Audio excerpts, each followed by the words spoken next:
Puranoticia.cl presenta Pura Noticia PM.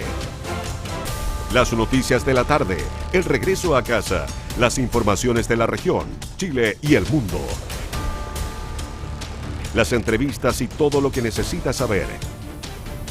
En todas nuestras plataformas, en televisión, en la web y en la radio. Nos ves, nos lees y nos escuchas. Aquí parte Pura Noticia PM. Bienvenidos.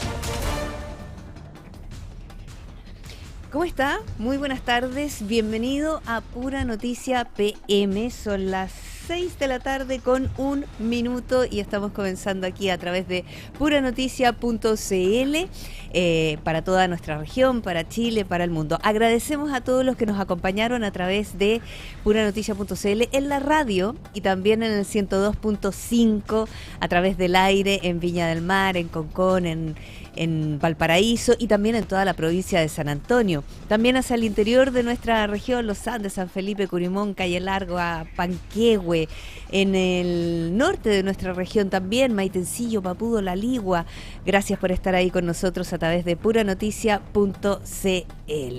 Quiero informarles cómo está la situación del tráfico en este momento a través de Transporte Informa y los invito a ver si tenemos alguna imagen de zapping.com para revisar. Mire qué cosa más linda.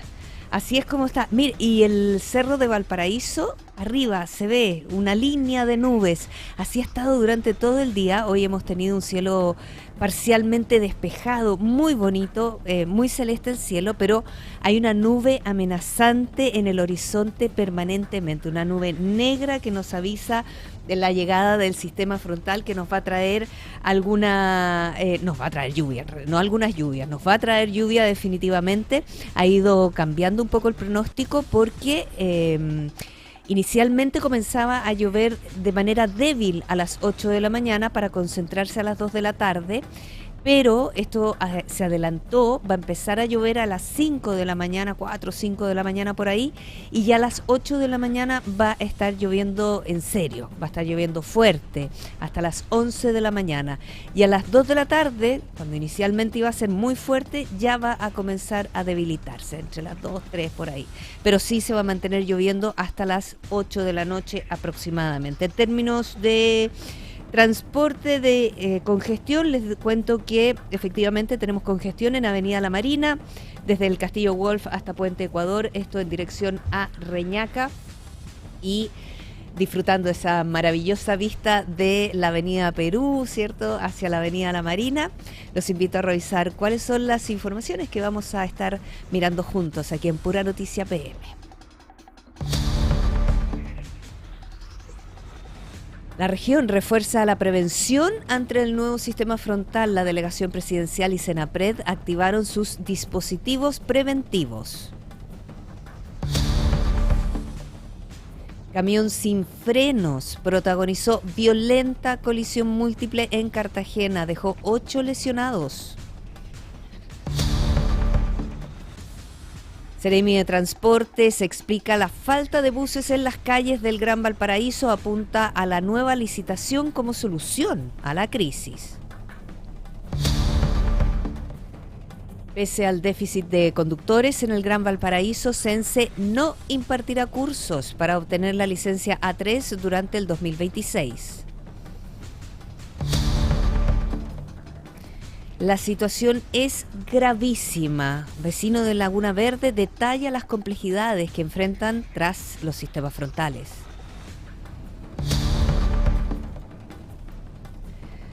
La presidenta de la CPC cree que es políticamente imposible pensar en una privatización de Codelco. Por su parte, Fontaine reitera que no está en los planes privatizar Codelco y afirma que el objetivo es que la estatal recupere su liderazgo. Municipio de Viña del Mar destaca la estrategia de seguridad con casi 1.000 detenidos y 65.000 patrullajes durante el primer semestre. Bien, mientras continúan las labores de recuperación y el catastro de las familias afectadas por el sistema frontal anterior, la delegación presidencial y Senapred activaron sus dispositivos preventivos ante un nuevo evento meteorológico que comenzaría mañana viernes y se extendería hasta el domingo, con precipitaciones, vientos muy fuertes y rachas que podrían alcanzar los 80 kilómetros por hora en sectores cordilleranos. A esta hora tomamos contacto con nuestra unidad móvil. Daniel Zunino nos entrega más detalles. Daniel, ¿cómo estás? Buenas tardes. ¿Cómo estás, Claudia? Buenas tardes, así es, se viene un sistema frontal nuevo el día de mañana, se extiende hasta el día domingo, es lo que tenemos en conocimiento, y la verdad es que ya la región del país se prepara para la llegada de este nuevo sistema frontal que comenzaría mañana viernes 31 de julio y se extendería hasta el domingo, mientras las autoridades mantienen activas las labores de recuperación tras los daños provocados por el evento anterior. El delegado presidencial regional Manuel Millones, en este caso, señala que desde la delegación presidencial y la dirección regional de Senapred se han activado los distintos dispositivos de prevención y respuesta para enfrentar las nuevas condiciones de mal tiempo. La autoridad explicó que este trabajo se desarrolla mientras los equipos continúan concentrados en la recuperación de los daños y efectos provocados por el sistema anterior, especialmente en materias relacionadas con vialidad y conectividad. Además, indicó que se mantienen los catastros para identificar a las personas que sufrieron afectaciones en sus viviendas, junto con la aplicación de las fichas correspondientes para evaluar los daños y avanzar en la entrega de ayudas. En ese contexto destacó el trabajo asociado a la ficha FIBE, la ficha básica de emergencia, instrumento que permitirá determinar el nivel de afectación de los hogares y facilitar el acceso de las familias damnificadas al bono de recuperación. Escuchemos al delegado presidencial regional Manuel Millones. Estamos con una institucionalidad fuerte y robusta, trabajando coordinadamente con los municipios y con las autoridades nacionales para que este frente del mal tiempo no tenga los efectos que uno no quisiera, porque falta prevención. Estamos trabajando coordinadamente y por tanto vamos a enfrentar de la mejor manera este frente mal tiempo, que es menor en términos de caudal de agua y de viento, pero ciertamente hay que estar preocupado y estarlo monitoreando. Además, el delegado Millones sostuvo que existe una institucionalidad fortalecida y coordinada entre los municipios, las autoridades regionales y los organismos nacionales, con el objetivo de anticiparse a los riesgos y evitar así que el nuevo sistema frontal genere consecuencias mayores por falta de prevención. Por su parte, el director regional de Senapred, Cristian Cardemil, confirmó que se mantiene vigente una alerta temprana preventiva por evento meteorológico para el territorio continental de la región de Valparaíso. La autoridad detalló que el sistema comenzaría durante este viernes y tendría una duración aproximada hasta el domingo, presentándose con precipitaciones que podrían alcanzar entre 20 y 25 milímetros desde el viernes al sábado, y posteriormente las lluvias disminuirían, bajarían su intensidad, registrándose montos estimados de entre 10 y 15 milímetros durante la jornada del sábado y la madrugada del domingo. Escuchemos entonces al director regional de Senapred, Cristian Cardemil. El evento comenzará a manifestarse a contar del día viernes y tendrá una duración hasta el día domingo. Se presentará con precipitaciones del orden de los 20 a 25 milímetros en la jornada del viernes hasta el día sábado, decreciendo al orden de los 10 a 15 milímetros del día sábado hasta el domingo. El evento también estaría acompañado por vientos sostenidos de entre 30 y 40 kilómetros por hora, mientras que en sectores cordilleranos podrían alcanzar incluso velocidades cercanas a los 50 kilómetros por hora. Asimismo, se prevén rachas que podrían llegar a los 70 y 80 kilómetros por hora en la cordillera, por lo que las autoridades reiteran el llamado a mantenerse informados, a adoptar medidas preventivas y evitar exponerse a situaciones de riesgo durante este sistema frontal que ya se viene.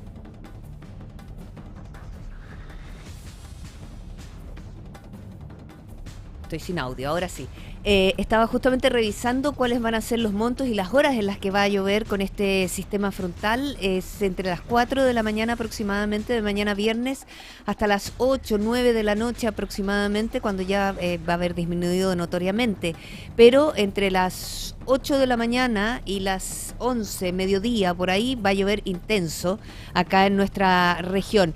Y luego el sábado comienza a llover a eso de las 7 de la tarde. Vamos a tener un momento de calma entre las 11 de la noche del viernes aproximadamente hasta el sábado a las 7 de la tarde.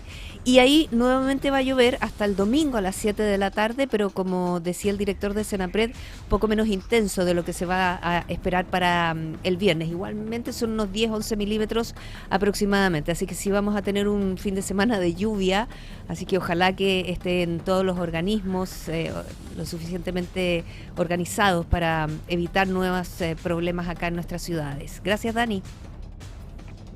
Que esté bien, Claudia. Tú también, muchas gracias. Vamos a continuar con informaciones y nos vamos a trasladar al norte de nuestra región. Un grave accidente de tránsito se registró en la comuna de Cartagena, donde un camión que presuntamente quedó sin frenos protagonizó una colisión múltiple que dejó a 8 personas lesionadas y daños graves en 9 vehículos. La emergencia ocurrió en la intersección de Avenida Cartagena con calle Santiago Lovelock, hasta donde acudieron voluntarios del Cuerpo de Bomberos de Cartagena junto a personal de emergencia para atender a los afectados. De acuerdo con la información preliminar, el camión habría sufrido una falla en el sistema de frenos, impactando a 9 automóviles antes de finalizar su recorrido al chocar contra una palmera ubicada en el sector. Producto del accidente, 8 personas resultaron lesionadas y fueron atendidas por equipos de urgencia del CEFAM de Cartagena. En el procedimiento también participaron carabineros y funcionarios de seguridad pública municipal. Las causas del siniestro continúan siendo investigadas para determinar la dinámica del hecho y así establecer si la presunta falla mecánica fue el origen de la violenta colisión. Hasta 150 buses podrían estar fuera de circulación durante los horarios punta en el Gran Valparaíso. Esa es la estimación entregada por el Seremi de Transportes, Matías Valenzuela, quien atribuyó el déficit principalmente a la falta de conductores y aseguró que la nueva licitación apunta justamente a revertir esta situación. La autoridad explicó que el sistema registra actualmente niveles de cumplimiento de entre un 70 y un 85%, porcentaje que varía según el operador y el horario. Añadió que la menor disponibilidad de máquinas también está relacionada con problemas de seguridad que afectan algunos recorridos, especialmente durante la noche. Como parte de la solución, Valenzuela destacó que la nueva licitación permitirá aumentar el control del Estado sobre la operación del transporte público, ya que los buses y terminales dejarán de estar en manos de los operadores. Déjeme motivarnos, déjeme ponernos positivos. Es 1/3 para la etapa 1.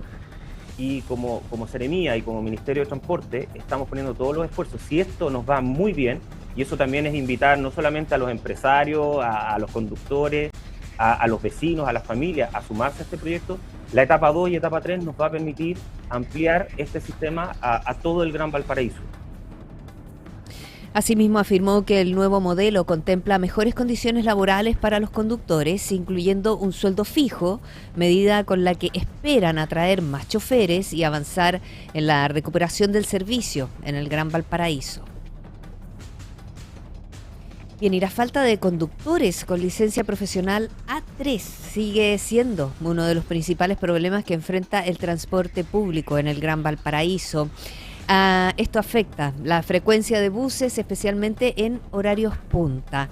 Pese a esta realidad, la Seremi de Trabajo y Previsión Social, Carolina Sangüesa, confirmó que durante el 2026 no se impartirán nuevos cursos financiados por el CENSE para formar choferes, ya que estas capacitaciones no fueron consideradas en la planificación presupuestaria de este año. La autoridad explicó que el costo de obtener la licencia A3 y realizar el curso supera el $1.000.000, lo que dificulta el ingreso de nuevos conductores. Además, recordó que en 2025 se ejecutaron 5 cursos, 3 para la licencia A3 y 2 para la A5, mientras que en 2024 no hubo capacitaciones y en 2023 se desarrollaron cerca de 10. No obstante, aseguró que ya se trabaja en la elaboración del presupuesto 2027 para reincorporar esta oferta formativa. No fue proyectado y eso también ahí hay una situación de que el año 2025 también lo que se ejecutó, hay un curso que está en un proceso de auditoría, un curso que se planificó y no se ejecutó. Ya, eso es otra situación. Sangüesa señaló que el Consejo Regional de Capacitación ya priorizó 2 nuevos cursos para el próximo año, lo que beneficiaría a unas 40 personas, con especial foco en la incorporación de mujeres al transporte público. Agregó que durante agosto el CENSE definirá la disponibilidad presupuestaria junto al nivel central para determinar cuántas capacitaciones podrán financiarse. Finalmente, la Seremi enfatizó que enfrentar el déficit de conductores no es una responsabilidad exclusiva del Estado e hizo un llamado a las empresas del transporte público a involucrarse en la formación de nuevos choferes. En ese sentido, recordó que los operadores pueden financiar hasta el 100% de estos cursos mediante la franquicia tributaria, contribuyendo así a fortalecer la dotación de conductores en la región. Y tras las intensas lluvias y ante la inminente llegada de un nuevo sistema frontal, vecinos de Laguna Verde denunciaron que más de 200 niños están sin clases, los accesos colapsaron y las familias sufren la pérdida de alimentos y medicamentos por cortes de luz, además de estar sin agua potable. Revisamos el detalle en el siguiente informe.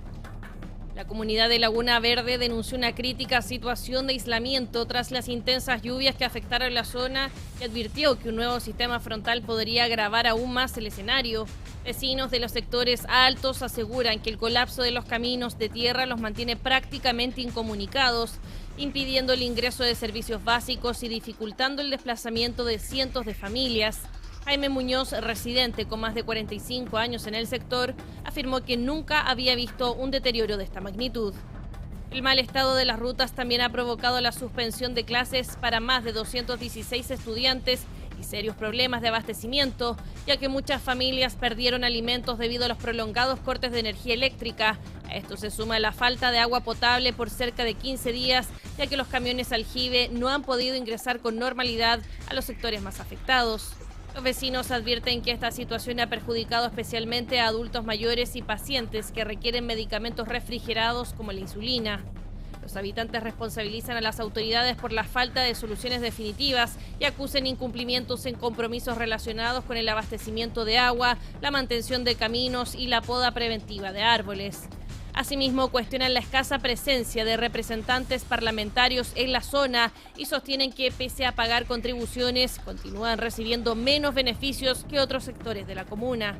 Frente a este escenario, la comunidad exige el despliegue urgente de maquinaria pesada y la aplicación de ripio para habilitar los caminos, además de una mesa de trabajo que permite implementar medidas de corto, mediano y largo plazo. A solo 30 minutos del centro de Valparaíso, los vecinos esperan una intervención integral que garantice la conectividad y el acceso a servicios básicos antes de la llegada del próximo sistema frontal.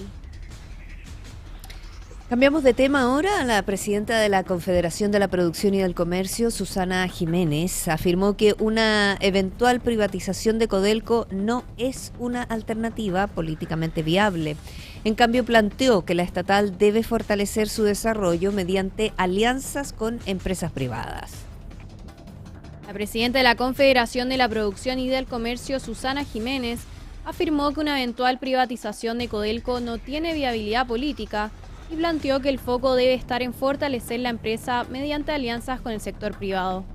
En ese sentido, sostuvo que ampliar las asociaciones con empresas nacionales e internacionales es un camino positivo para la estatal y agregó que Codelco requiere una mejora en su gestión para enfrentar sus desafíos. Asimismo, respaldó la incorporación de inversión privada en empresas del Estado, señalando que existen activos públicos que podrían generar recursos sin afectar el cumplimiento de su función. Además, se refirió al arancel del 12,5% aplicado por Estados Unidos a productos chilenos, indicando que no lo considera un castigo hacia Chile y llamando a ampliar las negociaciones para que más exportaciones nacionales queden exentas del gravamen. Y tras las declaraciones de la presidenta de la CPC, ahora fue el propio presidente del directorio de Codelco quien salió a fijar posición. Bernardo Fontaine reiteró que una eventual privatización de la estatal no forma parte del plan de recuperación de la empresa. A través de una publicación en su cuenta de X, Fontaine afirmó que el plan de recuperación de Codelco no contempla una privatización y recalcó que esa ha sido su postura desde que asumió la presidencia del directorio. En ese contexto, explicó que la prioridad es fortalecer la gestión de la cuprífera mediante mejoras en seguridad, transparencia, eficacia operacional, reducción de costos, priorización de inversiones y la ampliación de una alianza público-privada. Asimismo, sostuvo que, aunque existen empresas estatales que han incorporado capital privado manteniendo el control del Estado, esa alternativa no está siendo considerada para Codelco. Las declaraciones de Fontaine se producen luego de que el presidente del Partido Republicano, Arturo Esquella, planteara la posibilidad de privatizar total o parcialmente la estatal como una forma de enfrentar sus desafíos financieros. La Municipalidad de Viña del Mar presentó un balance de su estrategia de seguridad durante este año, informando una disminución de los delitos de mayor connotación social y cerca de 1.000 detenidos en flagrancia, además de miles de patrullajes y operativos para recuperar espacios públicos. Según las cifras entregadas por el municipio, se realizaron 65.744 patrullajes. Se concretaron 995 detenciones en flagrancia y cerca de 500 operativos contra el comercio informal. Estas acciones permitieron además la incautación de más de 82.000 productos y el retiro de más de 2.400 rucos y estructuras informales. Escuchemos a la alcaldesa de Viña del Mar, Macarena Ripamonti. Quiero transmitirle la satisfacción que siento de que las cosas que diseñamos y sobre todo la palabra que comprometemos se cumpla, y en segundo lugar que lo que diseñamos en términos de políticas públicas traiga los resultados que nosotros esperábamos. En ese sentido quiero contarles que estamos contentos en Viña del Mar, hemos logrado todos los objetivos que nos hemos propuesto en el sentido de tener los 3 componentes que aseguramos hace cerca de 4 años atrás. El primero era tecnología, ya tenemos instalado el plan de 1.000 cámaras para Viña del Mar y los cerros de Viña, el plan de tecnología de 215 cámaras de la última tecnología que tiene este país, además de recambios masivos de luminarias y otros equipamientos para el personal de seguridad pública que también son del primer nivel a nivel nacional. Y por último, los otros 2 componentes que tienen que ver con el patrullaje, con la sensación de seguridad que brinda tener equipos altamente profesionales del orden de 98 patrulleros existen hoy día en Viña del Mar, en todos los territorios, apoyando las tareas de Carabineros. Ahí escuchábamos a la alcaldesa de Viña del Mar, Macarena Ripamonti. En el último trimestre, correspondiente a abril, mayo y junio, los delitos de mayor connotación social disminuyeron un 23,3%, mientras que los ilícitos asociados a la ley de drogas bajaron un 12,1%. También se registró una reducción de 15,4% en las denuncias por violencia intrafamiliar contra la mujer. La alcaldesa Macarena Ripamonti atribuyó estos resultados al fortalecimiento del patrullaje, la incorporación de nuevas tecnologías y la instalación de bases operativas en sectores estratégicos. En ese contexto, destacó que Viña del Mar cuenta con un amplio sistema de cámaras de vigilancia, patrulleros municipales y dispositivos preventivos desplegados en distintos puntos de la comuna. Detectives de la Brigada de Investigación Criminal de la PDI detuvieron a un hombre acusado de agredir con un arma cortante a un adulto mayor en la comuna de Los Andes. Más antecedentes en el siguiente informe. La víctima denunció haber sido atacada por un individuo conocido en el sector con el apodo de Tuto, quien presuntamente le provocó heridas con 2 estocadas en uno de sus hombros. Tras la agresión, el afectado fue trasladado a un centro asistencial donde se constató que las lesiones sufridas eran de carácter leve. A partir de la denuncia y de diversas diligencias investigativas, entre ellas empadronamientos y recopilación de antecedentes, la PDI logró identificar al presunto responsable. El imputado fue ubicado posteriormente en el centro de la comuna y detenido en situación de flagrancia por los detectives. Durante el procedimiento, los funcionarios comprobaron que portaba un cuchillo de aproximadamente 22 centímetros, por lo que también fue arrestado por el delito de porte de arma cortante. Bien, con esta información nos vamos a ir a nuestra primera pausa comercial. Usted no se vaya de nuestra compañía. Continuamos aquí en Pura Noticia PM a través de puranoticia.cl. Las noticias como a ti te gustan. Estamos presentando Pura Noticia PM, las noticias de la tarde, en todas nuestras plataformas. Volvemos con las noticias de la tarde en la región, Chile y el mundo. Esto es Pura Noticia PM.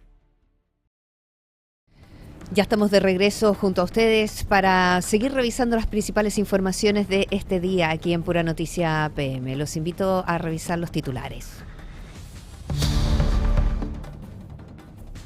La región refuerza prevención ante nuevo sistema frontal. La delegación presidencial y Senapred activaron sus dispositivos preventivos.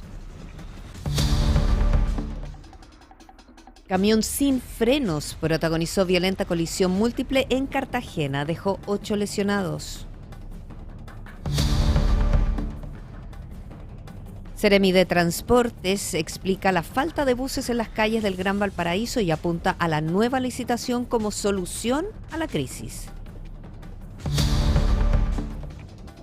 Pese al déficit de conductores en el Gran Valparaíso, Sense no impartirá cursos para obtener licencia A3 durante el 2026. La situación es gravísima. Un vecino de Laguna Verde detalla las complejidades que enfrentan tras los sistemas frontales. La presidenta de la CPC cree que es políticamente imposible pensar en una privatización de Codelco. Fontaine reitera que no está en los planes privatizar Codelco y afirma que el objetivo es que la estatal recupere su liderazgo. Y el municipio de Viña del Mar destaca estrategia de seguridad con casi 1.000 detenidos y 65.000 patrullajes durante el primer semestre. El ataque que sufrió una estudiante de 7 años al interior de un colegio en La Granja volvió a poner en el centro del debate la violencia escolar y los desafíos para prevenir este tipo de hechos. Sobre ello conversaremos con Jorge Varela, director del Laboratorio de Convivencia del Instituto de Bienestar Socioemocional de la Universidad del Desarrollo. Jorge, buenas tardes. Gracias por estar con nosotros. Hola, muy buenas tardes. Saludos a todos y todas los que nos están escuchando ahora. Muchas gracias. A ver, Jorge, ¿qué nos dice un hecho de esta gravedad sobre el estado actual de la convivencia escolar en nuestro país? Efectivamente es un dato alarmante, preocupante. Lo primero yo creo que uno debería mencionar es darle mucho ánimo a esa familia y a esa comunidad escolar. Lo que uno ha podido leer en los medios de comunicación, hay harta preocupación, obviamente, en la madre de esta estudiante, pero también en los otros apoderados. Y efectivamente nos muestra una preocupación a nivel nacional de hechos que no estábamos acostumbrados en nuestro sistema escolar. Esta forma de agresión que definimos como violencia es algo que ha ido aumentando, si bien no están desbordados nuestros colegios de violencia, pero estos hechos de gran connotación pública sí se han hecho presentes.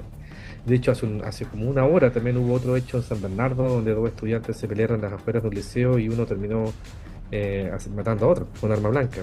Entonces, efectivamente hay algo, yo creo que ya tenemos que darnos cuenta de que hay una forma de agresión violenta entre adolescentes o niños y niñas que está en el colegio o también está fuera del colegio, y que quizás la escuela es un espacio más donde se reproduce. Entonces, ¿esto refleja un aumento de los niveles de violencia entre los estudiantes desde hace cuánto tiempo hasta ahora? Es difícil hablar de un aumento cuando no siempre tenemos las mismas métricas. En Chile, los últimos 20 años, los primeros 15 años teníamos una encuesta bianual que terminó en el año 2012 y después fue reemplazada por otra encuesta nacional que se llama de polivictimización, que se aplicó en 2016 y después el 2023. Y ahí efectivamente hubo un leve incremento de la agresión por parte de los pares, pero no se puede comparar con las métricas anteriores porque eran otros instrumentos. Hoy día no tenemos estudios nacionales representativos de todas las regiones de reportes de hechos de violencia, entonces las cifras que estamos mirando son las denuncias y efectivamente ha habido un aumento sistemático de denuncias de este tipo de comportamientos. Ahora bien, hay que tener en cuenta que la denuncia es la denuncia, entonces no necesariamente representa el dato fidedigno, porque puede ser que hace 5 años la gente no denunciara, claro, porque no sabía que existía la posibilidad de hacerlo, porque no confiaba en el sistema, etcétera. Entonces hay que tener cierta cautela con esa cifra. Lo que yo sí creo que hemos visto distinto es la connotación de estos hechos. Este tipo de agresiones eran casi imposibles que pasaran en el sistema escolar. Agresiones a profesores, como ejemplo en Calama, agresiones de estudiantes más grandes, más pequeños con arma blanca dentro del colegio, lo que pasa con los overoles hace ya casi una década en algunos colegios de una comuna de la RM. Pues efectivamente, más que la cantidad, yo creo que la forma de este tipo de agresiones es algo que efectivamente estamos viendo en distintas ciudades del país, no solamente Santiago. Claro, porque de una u otra manera los niños en el colegio siempre como que arreglaban sus problemas, pero no era con este nivel de agresividad y violencia que se está registrando en estos momentos. No porque uno avale que arreglen las cosas a su manera, pero efectivamente se daba, pero no de manera tan violenta. Ahora, en el caso de esta niña, la presunta agresora, tiene 13 años, ella se le aplicó aula segura, fue suspendida. ¿Qué factores pueden llevar a un niño o adolescente a ejercer una violencia de este nivel? ¿Y será la mejor solución aplicar aula segura? Es una súper buena pregunta y reflexión, porque en el fondo, primero que nada, yo creo que lo que explica mucho de esto tiene que ver con el mayor acceso a distintos tipos de armas. Armas hechizas, armas blancas, armas de mayor calibre, y que antes no teníamos tanto acceso. Yo creo que eso sí hoy día había más acceso y que va de la mano a veces en ciertos contextos o barrios donde hay, por ejemplo, problemas de narcotráfico, peleas de banda. Yo creo que eso sí ha aumentado, y la escuela es un escenario más donde esto se reproduce. Ahora, ¿qué hacemos cuando el estudiante está portando el arma, ¿no? Y agrede de esta manera en un colegio? Hay que mirarlo por parte. Por parte de la comunidad escolar, por parte de la víctima, es súper entendible la sensación de temor que genera este estudiante. Y Aula Segura en ese sentido cubre de alguna manera o llena ese vacío, ¿no? O protege de alguna manera a la comunidad escolar. Sin embargo, no necesariamente modifica la conducta del estudiante. Si bien es un caso reservado hoy día, ¿cierto?, de la Fiscalía en la investigación que está llevando a cabo, de lo que yo pude leer en otros medios de comunicación, la estudiante tiene también un montón de factores de riesgo que vienen de la casa. Exacto. Una estudiante que también ha sido víctima de maltrato, víctima de violencia, lo cual a uno lo hace pensar esto como en dos niveles, ¿no? ¿Quién es el victimario, quién es la víctima? Obviamente no se justifica lo que hizo con esta niña más pequeña, pero la agresora también tiene estos factores de riesgo. Entonces, hay que mirar esto entonces en las dos aristas. Efectivamente, la escuela se va a sentir más segura y se entiende la aplicación y tiene sentido la aplicación de aula segura, pero eso no modifica la conducta del estudiante, y si el estudiante no ayudamos, no llegamos a tiempo, no modificamos sus factores de riesgo, ella va a ser reescolarizada en otro espacio. Podríamos hipotetizar que ese comportamiento básicamente lo que hace es desplazarse a otro contexto.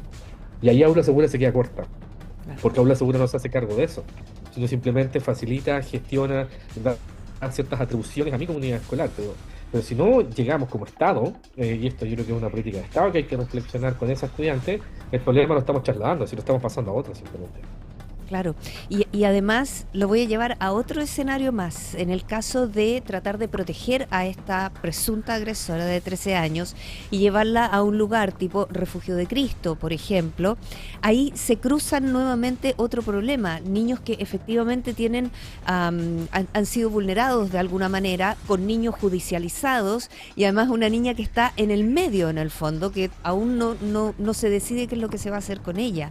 Es una situación que tampoco permite una solución. Efectivamente, y por eso yo creo que estamos al debe con nuestras infancias en general, y estas infancias que tienen estas conductas de riesgo, conductas extremadamente violentas, que antes quizás no veíamos con tanta frecuencia, no solo llegamos tarde, sino que no logramos modificar este problema. Y de hecho es súper interesante, como el mismo ministro Raúl lo plantea también como un enfoque también como de seguridad. Si bien pasó en un colegio, él es súper crítico y autocrítico también en ese sentido, de decir que estamos llegando tarde si estamos viendo que la edad de conductas de violencia o de riesgo antisociales la estamos viendo cada vez más temprana, más allá de discutir si bajamos la ley de responsabilidad penal adolescente. La reflexión que tenemos que hacer es que como Estado no estamos llegando a tiempo con esa infancia. Ya sea con la institucionalidad que existe, oficinas locales de niñez o instituciones X, necesitamos invertir mucho más en eso. Y hoy día la desproporción en la inversión pública en prevención versus seguridad es desproporcionada. En general gastamos mucho más en control que en prevención. ¿Y a qué se refiere usted con prevención? Porque tenemos que conversar que en el fondo los adultos, la familia, los colegios pueden estar atentos a ciertas conductas, etcétera, pero eso ya viene de antes. Entonces, la prevención es aplicarla en la misma familia, preparar mejor a los docentes probablemente. En todos los contextos que nos ayuden a explicar este comportamiento, la casa, la escuela, el barrio, ¿cierto?, los entornos, los grupos de pares, la escolarización, por ejemplo, es un factor de riesgo. Chicos o chicas que no están escolarizados, en la calle básicamente se los reemplaza, y la calle no te entrega necesariamente valores, ¿no? Entonces, cuando nos referimos a prevención es como activamos una cadena de respuestas cuando un estudiante ya vemos que está en riesgo. De hecho, muchos de estos chicos que entran por RPA entran antes por vulneración, a edades más tempranas. Entonces deberíamos ser capaces de llegar en ese momento a tratar de apoyar, ¿cierto?, con los recursos que sean necesarios a esa infancia. Y hoy día estamos al debe con eso, ¿no? La famosa ley de garantía que se habla en los programas de infancia, no estamos cumpliendo con eso. Y ahí yo creo que necesitamos invertir más, porque en el fondo son casos altamente problemáticos, con muchas necesidades de toda índole, y que requieren una intervención que es más cara, pero entre comillas, porque en el fondo si yo calculo las externalidades que tiene este estudiante, una vez que crece, por ejemplo, cuando va creciendo, yo no sé si es más caro. El punto es que tengo que tomar la decisión de ahora invertir mucho y darle un espacio potencial a esa niña. Claro que sí. Ahora, vámonos a los colegios. ¿Qué tan importante o de qué manera poder desarrollar mejor el trabajo de los equipos de convivencia escolar? ¿Qué herramientas debieran tener para prevenir estos hechos y además los protocolos a seguir una vez que sucedan, si es que vuelva a suceder? Efectivamente, los protocolos de los colegios son súper importantes y ahí yo veo el vaso más lleno que vacío en estas últimas 2 décadas en nuestro país. Hemos avanzado, yo creo que significativamente, en generar un debido proceso, en tener una superintendencia, ¿cierto?, que norma, que regula, que sanciona, que media conflictos en los colegios. Perdón. Pero no es suficiente si no apoyamos a los encargados de convivencia escolar y en particular a los profesores y profesoras. Lo que pasó en Calama y lo que ha ido pasando con hechos de violencia hacia los docentes también nos abre otra lista de este fenómeno, que es lo que pasa al docente, ¿no?, que se siente con menos recursos, con menos habilidades, incluso con temor. Nosotros en la facultad hacemos un estudio, de hecho con otros investigadores que llamamos índice de bienestar docente, y encontramos datos terribles, ¿no? 20% de los profesores en Chile no se sienten seguros en el colegio. Entonces, necesitamos fortalecer esos protocolos, necesitamos incorporar más a la familia. Ese protocolo, si no cuenta con un apoyo de la familia, es súper difícil que cambie la conducta, porque mucho de esto que estamos viendo en una sala de clase nace, se refuerza, se potencia también en el barrio, en la casa, en otros contextos. Por lo tanto, yo necesito fortalecer ese espacio. Y en segundo lugar, yo creo que también hay un déficit en una oferta de salud mental especializada. En algunos casos hay estudiantes que, si bien no es la causa de la conducta de extrema de agresión o de violencia, es un factor de riesgo, es un concomitante, es un elemento que está presente ahí que puede hacer que tú te desregules más que lo que deberías regularte, por ejemplo. Claro. Y ahí nos falta fortalecer la oferta, porque el colegio no es un hospital, no es un consultorio. Pero muchos colegios nos dicen, ¿dónde lo derivo? ¿A dónde lo atienden? ¿Quién nos apoya con esto? Y ahí yo creo que también necesitamos generar ese espacio y que implica recursos. Aquí hay que tenerlo claro y hay que apostar por hacer una inversión mucho más robusta en esta materia. Y a lo mejor, no sé qué piensa usted, conversamos con Jorge Varela, director del Laboratorio de Convivencia de la Universidad del Desarrollo. Las mismas universidades que están preparando a los futuros docentes, aplicar, digamos, nuevos ramos o algún tipo de capacitación que pueda permitirles enfrentar a niños diferentes a los de antes. Es una súper buena observación. Efectivamente, la escuela de los que somos más viejos, ¿cierto?, que es una escuela más jerárquica, más tradicional, más uniformada, ¿cierto? Hoy día eso cambió, ¿no? Las infancias son otras, ¿no? Y efectivamente los docentes en eso, y yo creo que están ávidos de hacerlo, ¿no? Porque otro cohorte generacional también necesitan adquirir ese tipo de herramientas, ¿no?, de manejo de la diversidad, de tolerancia, de cuestionarte tus propios prejuicios y estereotipos, de entender, ¿cierto?, cómo, por ejemplo, las competencias socioemocionales juegan un rol muy importante. Porque un estudiante a veces es violento, a veces porque se desregula es violento. Entonces quizás lo que hay que hacer ahí es enseñarle a regularse, más allá de castigarlo porque le pegó un compañero. Entonces ahí yo creo que también hay un llamado importante a nuestras facultades de educación a entregarles esa herramienta a los docentes, teórico y práctica. No siempre está presente en el currículum de esas facultades, por lo tanto el llamado, ¿cierto?, a sumar eso al currículum es muy importante. Qué interesante conversación, Jorge. Muchas gracias por haber estado con nosotros aquí en Pura Noticia PM. Jorge Varela, director del Laboratorio de Convivencia del Instituto de Bienestar Socioemocional de la Universidad del Desarrollo. Muchas gracias. Muchas gracias a ustedes por la invitación. Muy buenas tardes. Gracias. Bien, vamos a seguir con informaciones. A varios días del derrumbe que destruyó una vivienda en el sector El Ciprés, vecinos advierten que un poste eléctrico podía ceder debido a la inestabilidad del terreno, poniendo en riesgo el suministro de numerosos hogares, además del riesgo que caiga un poste mismo. Además denuncian que los escombros de la casa colapsada aún no han sido retirados y cuestionan la falta de acciones por parte del municipio y de la empresa eléctrica. Nos contactamos nuevamente con nuestra unidad móvil. Daniel Zunino está ahí con todos los detalles. Dani, te escuchamos. Retomamos contacto, Claudia. Sí, es tal como lo mencionaste, hay preocupación en los vecinos de Miraflores Alto, en el sector del Ciprés, porque tenemos este caso de este poste que está a punto de ceder.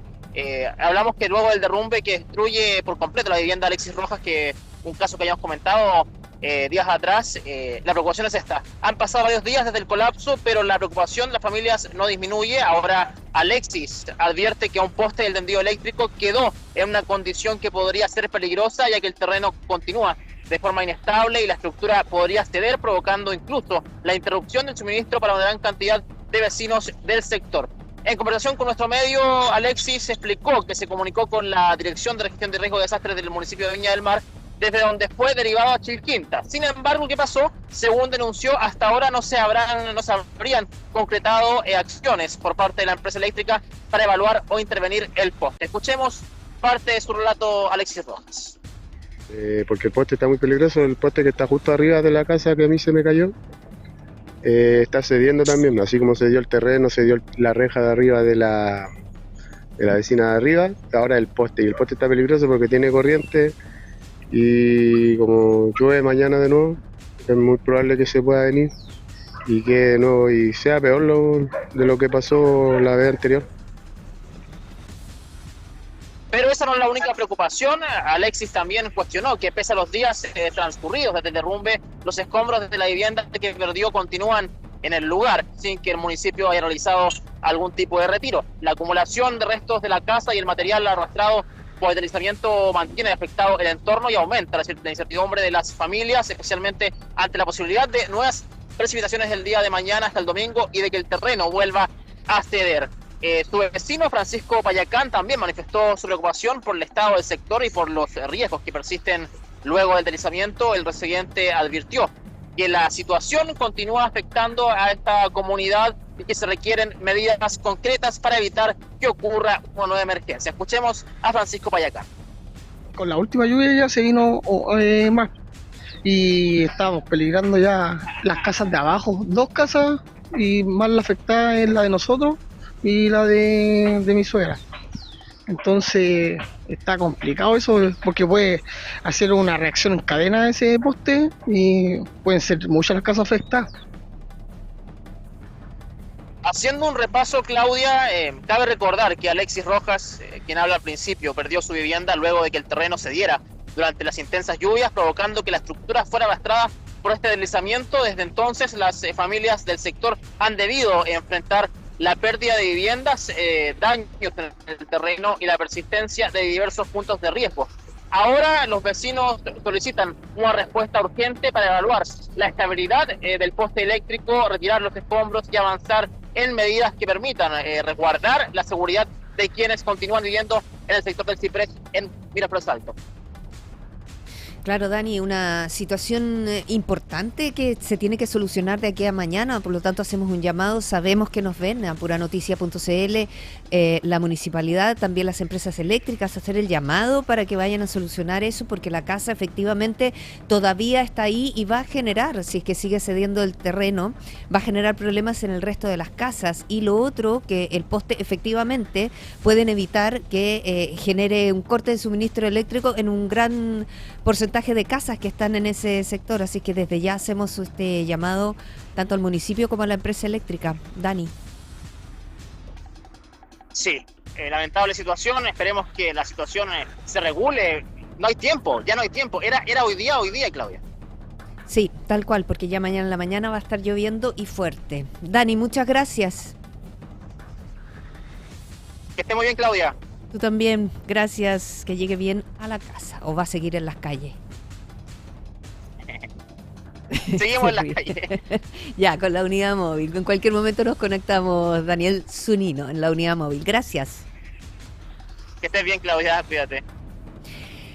Bien, 2 personas privadas de libertad abandonaron durante la madrugada de este jueves el Centro de Educación y Trabajo La Pólvora en Valparaíso, lo que motivó la activación de un amplio operativo de búsqueda por parte de Gendarmería. Los internos cumplían condena bajo un régimen especial de reinserción social destinado a personas que acceden a este beneficio tras cumplir una serie de requisitos técnicos como mantener buena conducta e interés por desarrollar hábitos laborales. Tras detectar la salida de ambos condenados, Gendarmería activó los protocolos establecidos para este tipo de situaciones y coordinó las diligencias para las policías y el Ministerio Público con el fin de dar con su paradero.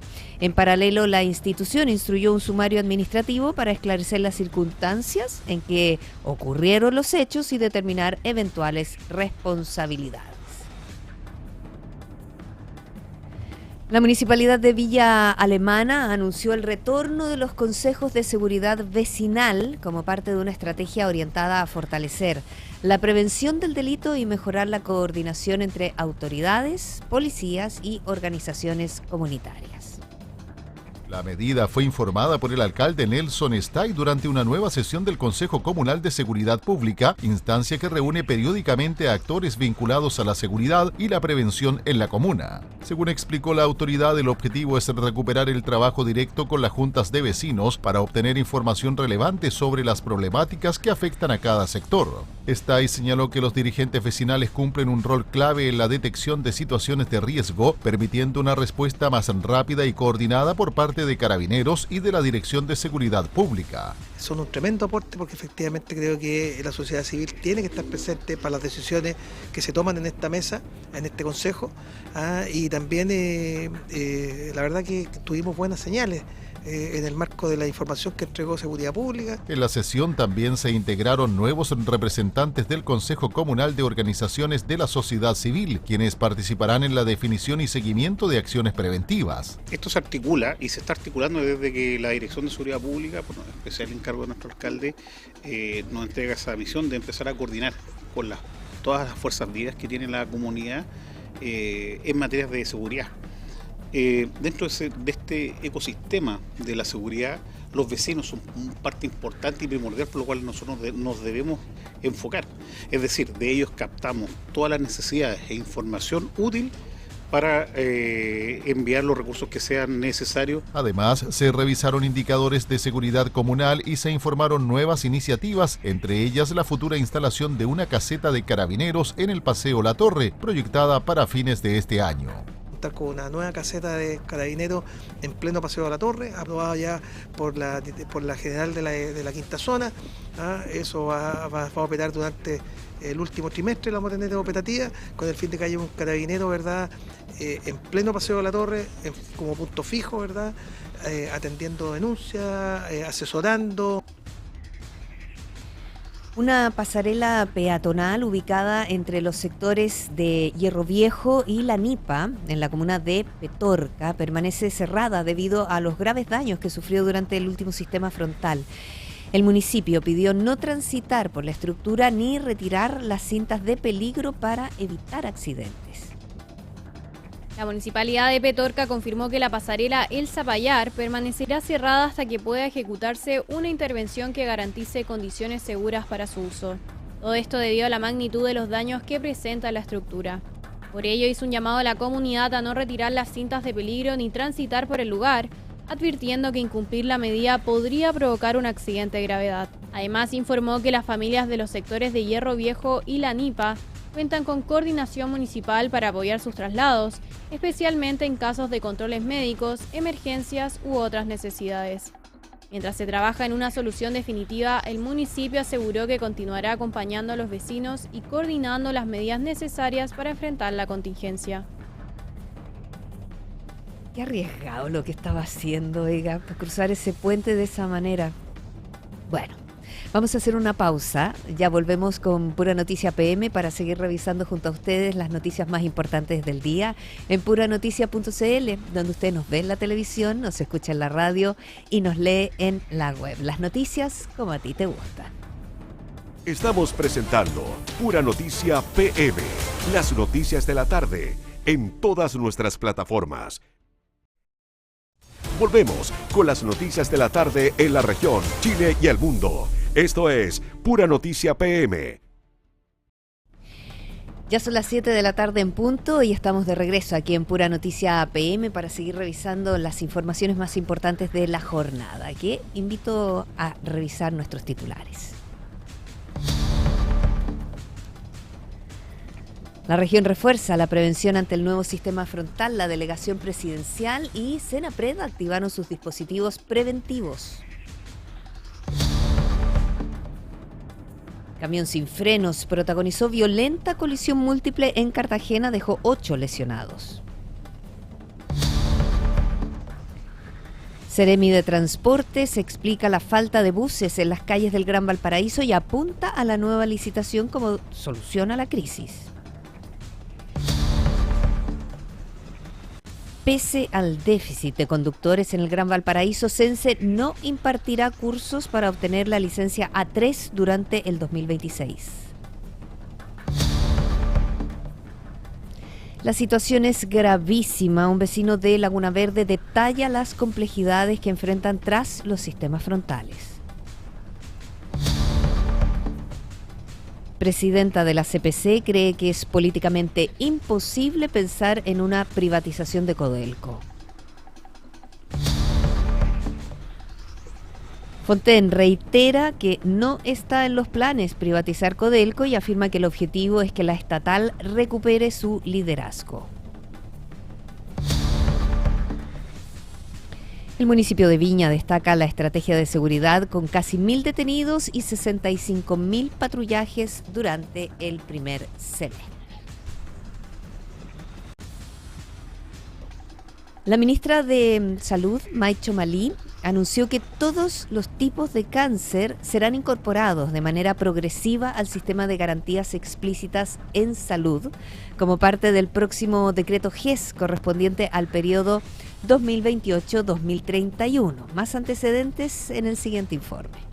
Durante su primera cuenta pública participativa realizada en el Hospital San Juan de Dios, la secretaria de Estado, May Chomalí, presentó los principales lineamientos de la agenda sanitaria para el periodo 2026-2030. En la instancia, Chomalí confirmó que el Ministerio de Salud impulsará la incorporación progresiva de la totalidad de los cánceres al GES, con el objetivo de ampliar las garantías de acceso, oportunidad y protección financiera para los pacientes. La primera prioridad fue responder a la situación de las personas con garantías oncológicas incumplidas y con retraso de su atención oncológica en OGES. En cáncer, cada día de espera puede afectar el pronóstico y las posibilidades de tratamiento. El 15 de abril de este año declaramos alerta sanitaria oncológica, reconociendo que la espera prolongada de un paciente oncológico constituye una emergencia de salud pública. La autoridad también anunció que continuará fortaleciendo el acceso a tratamientos de alto costo mediante la ley Ricarte Soto, incorporando nuevas terapias para distintas patologías. Asimismo, destacó el avance en la formación de especialistas, señalando que actualmente existen más de 200 médicos en formación en áreas oncológicas y que se seguirá reforzando esta estrategia durante los próximos años. Entre las otras medidas anunciadas, la ministra mencionó la creación de nuevos centros comunitarios de salud mental, el fortalecimiento de la atención primaria y la participación activa del Ministerio en la implementación de la futura Ley Integral de Personas Mayores. La cobertura y acceso oportuno al tratamiento del cáncer vuelven a estar en el centro del debate, especialmente ante las propuestas para ampliar las garantías del GES a todos los tipos de esta enfermedad. Sobre los beneficios, los desafíos y el impacto que tendría una medida de este tipo para los pacientes y el sistema de salud, vamos a conversar con Irene Muñoz, directora de programas de posgrado en enfermería oncológica de la Universidad Andrés Bello. Irene, ¿cómo está? Bienvenida, buenas tardes. Hola, muy buenas tardes y agradezco la invitación, por supuesto. A ver, Irene, cuéntenos, actualmente no todos los tipos de cáncer están cubiertos por el GES. ¿Qué va a implicar para los pacientes que todas las patologías oncológicas fueran incorporadas a este sistema? Bueno, la verdad que esto es una noticia que nos alegra a todas las personas que estamos involucrados con el proceso oncológico que viven los pacientes. Yo soy enfermera y bueno, estoy trabajando en la formación de profesionales de enfermería especialistas y estoy directamente en conocimiento de lo que pasan las personas, ¿cierto? Y tenemos un montón de diferencias entre las personas que están bajo el alero del GES en sus cánceres y las personas que no. Ya existe algo que se llama como la carrera oncológica, en donde vemos que los pacientes que se facilita su cobertura, su financiamiento, su oportunidad, fluyen, y tenemos otros pacientes que se quedan largamente a veces esperando por su diagnóstico oportuno, por su tratamiento. Y bueno, tenemos también datos donde se reflejan esas diferencias. Las personas, hay personas que llegan a esperar hasta más de 200 días por una cobertura GES versus las personas que están con cáncer descubierto que esperan menos. No quiero decir que es maravilloso el sistema, si tiene sus falencias, pero hay una gran diferencia entre los que están cubiertos y en los que no. Así que esto es un tremendo beneficio. Y eso que usted dice respecto a la espera que tienen esos pacientes que no están cubiertos por el GES, ¿qué consecuencias tiene para ellos retrasar o incluso interrumpir a lo mejor su tratamiento por razones económicas? Bueno, la peor consecuencia es la mortalidad, ¿ya? El cáncer significa muerte. El cáncer significa un impacto sociocultural importante. Cuando una persona recibe ese diagnóstico desde el día 1, está pensando en su posibilidad de morir. Por lo tanto, un retraso en todo el proceso significa una ansiedad, una incertidumbre, cambios económicos también en las familias, cambios sociales, de roles, implica incluso a veces modificaciones geográficas. Las personas se tienen que movilizar, claro, en nuestro país, que es largo y angosto, en aquellas zonas donde la cobertura es aún más deficitaria, se tienen que trasladar desde una zona a otra, dejar sus trabajos, pedir licencias. Por lo tanto, la espera genera un tremendo impacto, no solamente económico, sino que sociocultural importante. Conversamos con Irene Muñoz, directora de programas de posgrado de enfermería oncológica de la Universidad Andrés Bello. Sí.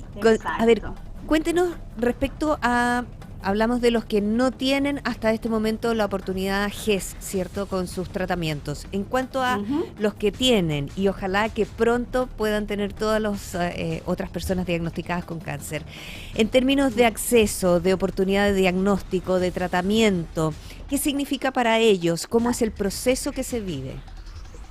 Bueno, en la actualidad Chile tiene en su garantía explícita en salud una totalidad de 90 patologías que están cubiertas. Dentro de esas 90 son alrededor de 17 patologías que son cáncer, 17. Si pensamos, el cáncer puede afectar a cualquier parte de nuestro organismo, a cualquier parte de nuestro cuerpo puede sufrir un proceso oncológico. 17 cáncer, si vemos el vaso medio lleno, es harto, ¿ya? Cobertura para 17 patologías es harto. Sin embargo, se quedan fuera algunos cánceres que son de baja incidencia, pero también son de alto costo económico para la familia. Por lo tanto, hay una brecha no solamente de acceso al diagnóstico y acceso al tratamiento, sino que esta brecha que es financiera, ¿ya? En términos de la oportunidad, eso es muy relevante, porque esto significa que no solamente las personas que tienen sospecha con alguna sintomatología clásica que podría indicar un cáncer van a poder tener acceso, sino que también las edades. Aquí en oncología tenemos un problema importante que no es muy discutido, que no es muy mencionado, que es la cobertura a los niños, ¿ya? si bien lo planteé como un problema, la verdad que no es un problema. En Chile tenemos un tremendo orgullo que todos los niños que tienen cáncer están cubiertos por GES. Se nos genera esta brecha de aquellos que son mayores de 15 años, porque la cobertura es para los niños menores de 15 años. Pero cuando cumplen 15, tienen 16, ellos pierden esta cobertura, ya pierden este acceso a la oportunidad. Por lo tanto, el hecho de que se amplíe la garantía quiere decir que estos niños que están creciendo y pasando la edad adulta van a seguir siendo cubiertos dentro de su patología que arrastran, que habitualmente, ¿cierto?, el diagnóstico más común en los niños son las leucemias. Por lo tanto, no solamente el acceso va a ser un privilegio para la población en general, sino que para las poblaciones específicas que tienen esta brecha.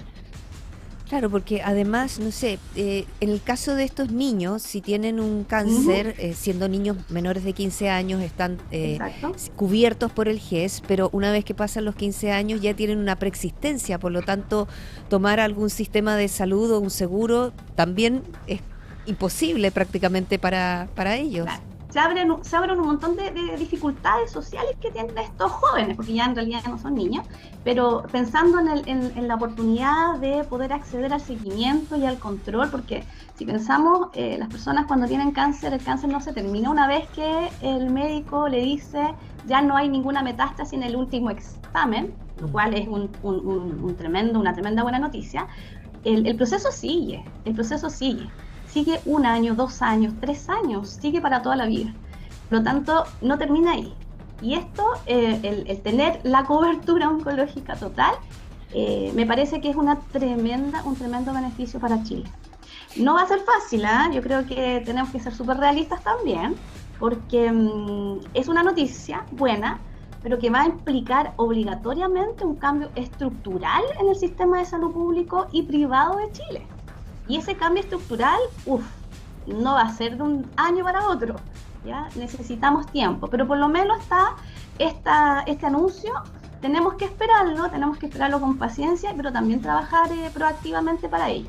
Claro, además que el anuncio indica que va a ser un ingreso progresivo de los distintos tipos de cáncer, lo que va a dar tiempo para que los sistemas de salud en el fondo se vayan adecuando, pero ¿cuáles vendrían a ser las primeras complejidades?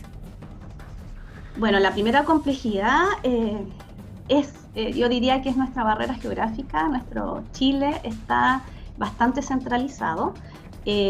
Tenemos una excelente tecnología, un excelente nivel de conocimiento y especialización.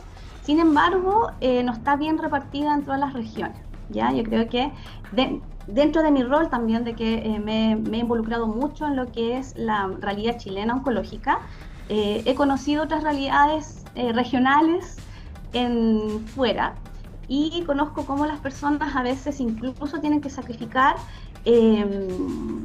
demasiadas cosas para poder trasladarse. En regiones muchas veces tienen que venir a sus prestadores, que son los hospitales públicos en Santiago, y eso genera, por supuesto, gastos no solamente para el sistema de salud chileno, sino que para el bolsillo individual de cada persona. Por lo tanto, el primer cambio es descentralizar y tener acceso a través de centros oncológicos, o no tanto centros oncológicos pensados en grandes, sino que también lugares de atención oncológica en todo el territorio chileno. Y por otra parte, el recurso humano, que también es muy relevante. Siempre se discute, ¿cierto?, de que faltan especialistas médicos. Estoy absolutamente de acuerdo, especialistas médicos faltan en todas las áreas, no solamente en la oncología. No obstante, también es importante dar a conocer a la población que no es que los especialistas no quieran formarse, no es que los médicos no quieran formarse, sino que muchos de ellos relatan de que no es atractivo y no es motivante trabajar en lugares donde no tienen los recursos para poder ejecutar. Por ejemplo, los radioterapeutas, un centro donde ofrezca radioterapia. Los radioterapeutas están aquí en Santiago la mayoría, les cuesta irse a regiones, porque si se van a regiones no van a tener la tecnología necesaria para ejecutar sus conocimientos. Por lo tanto, aquí en el sistema requiere una descentralización primero para poder dar este acceso oportuno a las personas, una mejora en la tecnología distribuida en todo el país, pero también oportunidades atractivas y no solamente económicas, insisto, oportunidades tecnológicas atractivas para nuestros médicos especialistas. Y por otra parte, los otros profesionales de la salud que por supuesto también tienen que ser especialistas en lo que es oncología, enfermeros, kinesiólogos, nutricionistas, fonoaudiólogos, que todos los miembros del equipo de salud participan en lo que es el proceso de salud oncológico. Y eso va a mejorar la calidad, que es una de las 4 aristas de las garantías. La garantía de calidad también es importante recordarla. Sí, claro que sí.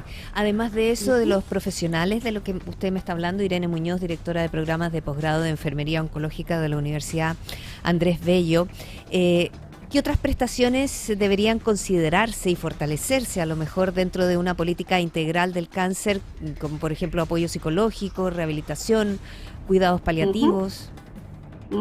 Por supuesto, la verdad que el proceso de salud oncológico que vive una persona, desde la sospecha hasta los cuidados paliativos o la rehabilitación, incluye un sinfín de prestaciones que podríamos, si es por pedir, podríamos pedir mucho. Pero de todas maneras hay que tratar de priorizar. Una de las áreas que a mí me parece que está un poquito olvidada son los estudios genéticos.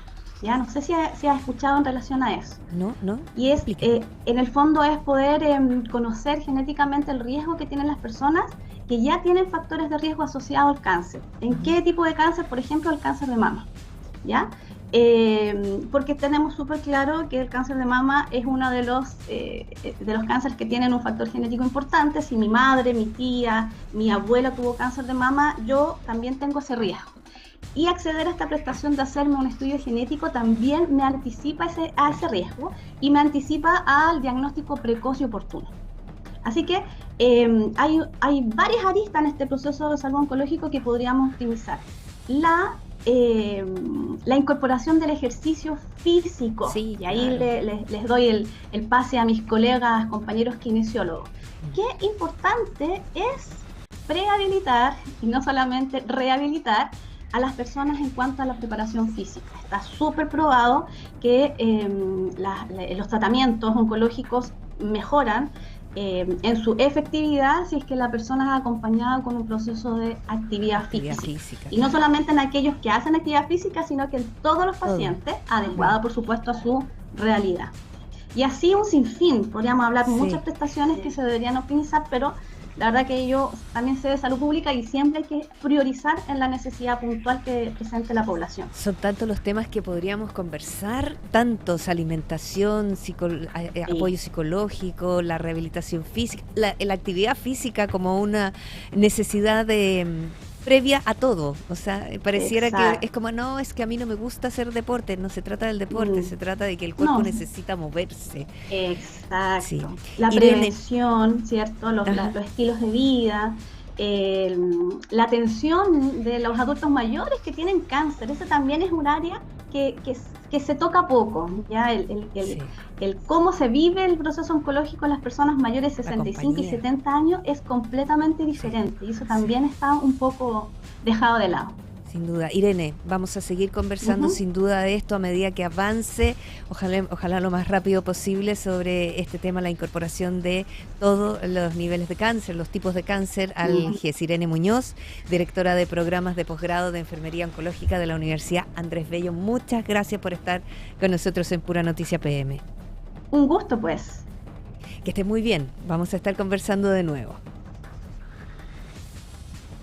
Bien, vamos a cambiar de tema, nos vamos a un operativo conjunto entre la Policía de Investigaciones y el Servicio Nacional de Migraciones que permitió denunciar a 13 personas extranjeras por infracciones a la normativa migratoria vigente en el Plan de Valparaíso. La fiscalización se desarrolló en el sector de El Almendral, específicamente en el entorno de las calles Rancagua y Avenida Argentina, donde se controló a transeúntes, trabajadores y repartidores. Según informó el Servicio Nacional de Migraciones, durante el procedimiento fueron fiscalizadas 61 personas extranjeras para verificar su situación migratoria y los permisos correspondientes para trabajar en el país. Como resultado, fueron denunciadas 13 personas por diversas irregularidades correspondientes a ciudadanos de nacionalidad venezolana, colombiana y cubana. Además, durante la jornada se notificó a 9 ciudadanos venezolanos respecto de procesos de expulsión que actualmente se encuentran en tramitación. Las autoridades indicaron que este tipo de controles continuarán desarrollándose en distintos puntos de la región como parte de las acciones destinadas a fortalecer el cumplimiento de la legislación migratoria y laboral vigente. Bien, y se viene el sistema frontal en las próximas horas que va a afectar a la región de Valparaíso, y Senapred decretó alerta temprana preventiva para nuestra región ante el pronóstico de precipitaciones y fuertes vientos que afectarán a distintos sectores del territorio durante los próximos días. La medida fue adoptada por la Dirección Regional de Senapred en coordinación con la Delegación Presidencial Regional tras los avisos emitidos por la Dirección Meteorológica de Chile respecto a un evento meteorológico que afectará la zona desde este jueves. Según el pronóstico, las precipitaciones más importantes se registrarían durante el viernes en el litoral, mientras que también se esperan vientos de intensidad normal a moderada, con rachas que podrían alcanzar hasta los 70 km por hora en sectores cordilleranos. Las condiciones previstas abarcan el litoral, la cordillera de la costa, los valles precordilleranos, la precordillera y la cordillera, donde además existe probabilidad de ventiscas en las zonas de mayor altitud. Por su parte, Serna Giomín informó que existe una probabilidad moderada de remociones en masa en el litoral y una probabilidad baja en el resto de las zonas consideradas dentro del monitoreo regional. Desde Senapred señalaron que esta alerta permitirá reforzar la vigilancia y coordinación entre los organismos del Sistema Nacional de Prevención y Respuesta ante Desastres, con el objetivo de reaccionar oportunamente ante eventuales emergencias derivadas del sistema frontal. El ministro de Agricultura, Jaime Campos, expresó su preocupación por los pronósticos de lluvias intensas, no solo las de ahora, sino las del trimestre agosto, septiembre, octubre, asociados al fenómeno del Niño, advirtiendo que podrían afectar gravemente el sector agrícola si se repiten eventos como los registrados recientemente. En entrevista con Radio Universo, el secretario de Estado reconoció estar angustiado ante la posibilidad de nuevos sistemas frontales, señalando que el fenómeno climático aún no ha terminado y que el riesgo aumenta a medida que avanzan los cultivos hacia su etapa de mayor productividad. Campos explicó que un episodio de lluvias intensas durante los próximos meses podría provocar pérdidas mucho más severas, ya que los cultivos tendrán menor capacidad de recuperación. Incluso advirtió que un evento similar en noviembre podría tener consecuencias catastróficas para la agricultura nacional. El ministro también sostuvo que ningún país está completamente preparado para enfrentar fenómenos climáticos de esta magnitud y expresó su confianza en que la infraestructura del país resista a futuras emergencias, aunque reconoció que existen situaciones en las que la capacidad de intervención humana es limitada. La Corporación Nacional Forestal extendió hasta mañana viernes 31 de julio el cierre preventivo del Parque Nacional La Campana, la Reserva Nacional Lago Peñuelas y la Reserva Nacional El Yali, debido a los efectos de los últimos sistemas frontales.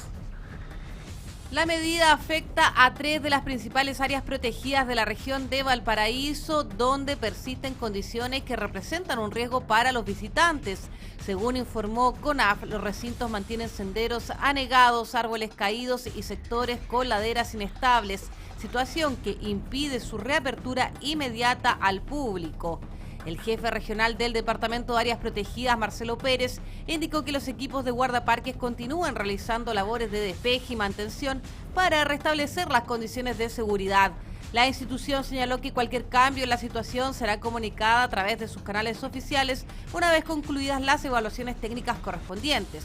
CONAF precisó además que el Parque Nacional Archipiélago Juan Fernández y el Santuario de la Naturaleza Laguna El Peral ya retomaron su funcionamiento normal y se encuentran abiertos a los visitantes. El presidente José Antonio Kast descartó modificar el proyecto de ley de reconstrucción para incorporar a la región de Coquimbo y a la provincia de Huasco asegurando que las necesidades de esos territorios serán abordadas durante la discusión presupuestaria. El presidente José Antonio Kast señaló que el gobierno busca mantener el curso actual de la tramitación legislativa, argumentando que la iniciativa tiene carácter urgente debido a los recursos que aún deben destinarse a las regiones de Valparaíso, Biobío y Ñuble. Kast explicó que ya se decretaron medidas de emergencia para dar continuidad a las obras necesarias en las zonas afectadas, permitiendo avanzar sin modificar el proyecto que actualmente se encuentra en el Congreso. En ese contexto, sostuvo que el Ejecutivo no innovará en la propuesta legislativa y que las necesidades de Atacama y Coquimbo serán consideradas posteriormente en el debate presupuestario que comenzará en septiembre. Los recursos siempre son escasos y las necesidades son muy altas. Por lo tanto, tendremos que ir viendo cómo ajustar para recuperar, reconstruir las regiones más afectadas, que son la región de Coquimbo, la región de Atacama. Como hemos señalado y lo reiteró el ministro de Hacienda, los recursos van a estar disponibles para esa reconstrucción, una reconstrucción con mirada de futuro, porque se han realizado en épocas pasadas obras que no han estado a la altura de este fenómeno climático, que es muy probable que vuelva a repetirse en los años que vienen. Por lo tanto, tenemos que realizar esas obras de infraestructura pensando en que este fenómeno climático nos va a seguir acompañando. El presidente también destacó los acuerdos alcanzados con alcaldes respecto de la reposición del Fondo Común Municipal. Señaló que solo resta la aprobación del Senado para completar la tramitación de esa materia. Todo el planteamiento de resguardar los recursos de los distintos municipios, de acuerdo a lo que está establecido en el Fondo Común, se ha señalado que no va a haber ninguna afectación de los fondos municipales por el Fondo Común Municipal, y ya comienza ahora en septiembre todo lo que es la discusión de la ley de presupuesto. Finalmente aseguró que el gobierno trabajará para garantizar recursos a todas las zonas afectadas por desastres naturales, afirmando que ningún ciudadano quedará sin apoyo debido a la falta de financiamiento para la reconstrucción. Bien, nos vamos a ir a una pausa comercial. Usted no se vaya de nuestra sintonía. Ya regresamos a Pura Noticia PM a través de puranoticia.cl. Estamos presentando Pura Noticia PM, las noticias de la tarde, en todas nuestras plataformas. Volvemos con las noticias de la tarde en la región, Chile y el mundo. Esto es Pura Noticia PM. Ya estamos de regreso para seguir revisando informaciones aquí en Pura Noticia PM. Les contamos que la Municipalidad de Valparaíso entregó su versión luego que la Contraloría suspendiera de sus funciones a la directora de Asesoría Jurídica por el reiterado incumplimiento en la entrega de informes. La Casa Edilicia aseguró que parte de los antecedentes requeridos ya habían sido enviados y atribuyó la situación a problemas en el proceso de notificación del organismo fiscalizador. A través de una declaración pública, el municipio indicó que algunas resoluciones fueron remitidas a una casilla de correo electrónico que estaba en desuso, pese a que ese cambio había sido informado previamente a la Contraloría. Además, señaló que ya presentó los recursos contemplados en la normativa para que se revisen los antecedentes del caso. La administración comunal también afirmó que ha mantenido una colaboración permanente con el organismo fiscalizador, implementando instancias de coordinación y un sistema interno para hacer seguimiento a los requerimientos. La suspensión de la directora jurídica comenzó a regir este miércoles y se mantendrá vigente sin goce de remuneraciones hasta que la Contraloría reciba la totalidad de los informes solicitados. La Tesorería General de la República reiteró el llamado a los deudores del crédito con aval del Estado a regularizar sus obligaciones mediante convenios de pagos que contemplan nuevas facilidades para evitar acciones judiciales y embargos. La institución informó que más de 70.000 personas ya han regularizado su situación a través de los mecanismos disponibles, lo que ha permitido una importante recuperación de recursos asociados a esta deuda. Entre las medidas vigentes, la Tesorería destacó la flexibilización del pie inicial exigido para suscribir convenios, además de cuotas ajustadas a la capacidad de pago de cada contribuyente. Según explicó el organismo, los pagos mensuales no podrán superar el 10% de los ingresos de la persona, permitiendo que los acuerdos sean sostenibles en el tiempo y reduzcan el impacto en la economía familiar. La entidad recordó además que mantiene facultades legales para impulsar procesos de cobranza, incluyendo demandas ejecutivas, embargos, retención de remuneraciones y la búsqueda de activos financieros. Por ello, llamó a quienes mantienen deudas por CAE a revisar su situación y acceder a las alternativas de regularización disponibles a través de la plataforma de tesorería o en sus oficinas a lo largo del país. Leonor Cohen Briones asumió oficialmente como ministra titular de la Corte de Apelaciones de Valparaíso tras prestar juramento en una ceremonia encabezada por la presidenta del tribunal, Silvana Donoso Ocampo.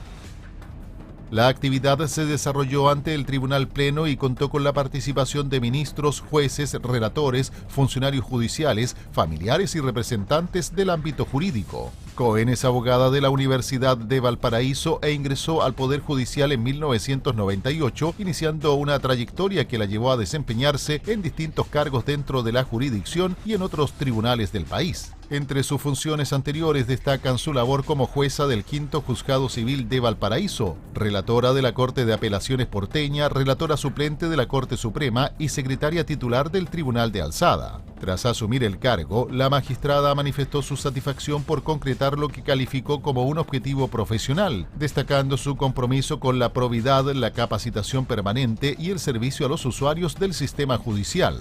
Asimismo, agradeció el trabajo realizado junto a funcionarios y colaboradores de la Corte de Apelaciones de Valparaíso, valorando el equipo humano con el que compartió durante su etapa como secretaria titular del tribunal. El presidente José Antonio Kast nombró a Mauricio Irarrázaval Serpa como nuevo superintendente de Educación, cargo que asumió este jueves tras culminar el proceso de selección realizado mediante el sistema de alta dirección pública.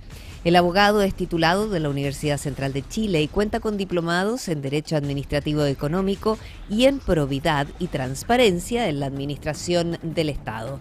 Además, posee una extensa trayectoria en el ámbito jurídico y de la administración pública, especialmente vinculada al sistema educacional.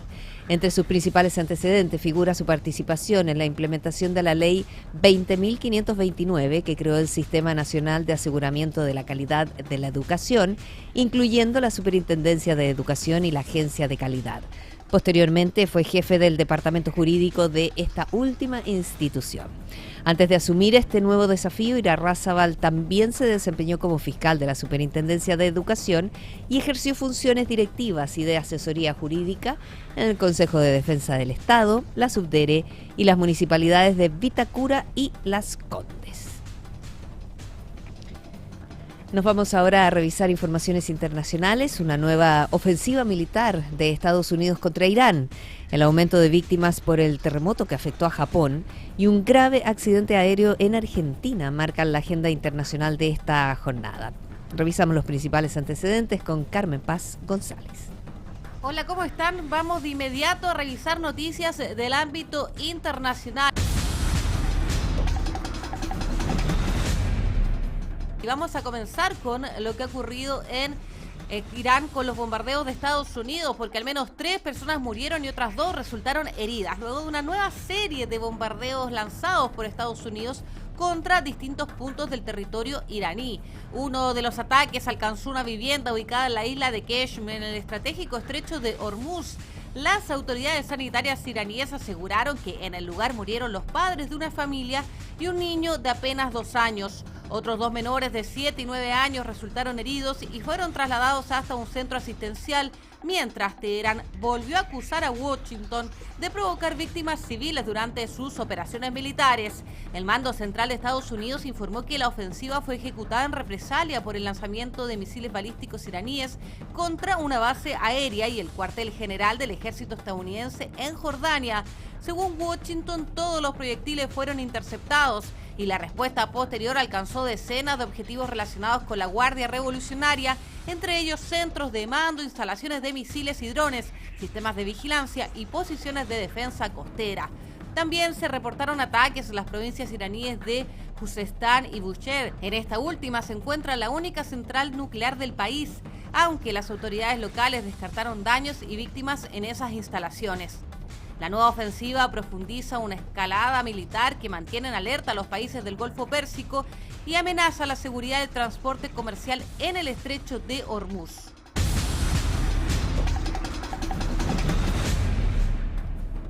Y mientras aumenta la tensión en Medio Oriente, Japón continúa enfrentando las consecuencias del fuerte terremoto que golpeó el sur del país durante esta semana. Las autoridades japonesas informaron que aumentó a 34 el número de personas fallecidas por el terremoto de magnitud 7.1 que afectó a la prefectura de Kumamoto en la isla de Kyushu. La emergencia dejó además decenas de heridos y más de 10.000 personas permanecen alojadas en centros de evacuación, mientras continúan las evaluaciones de daños y también las labores de asistencia.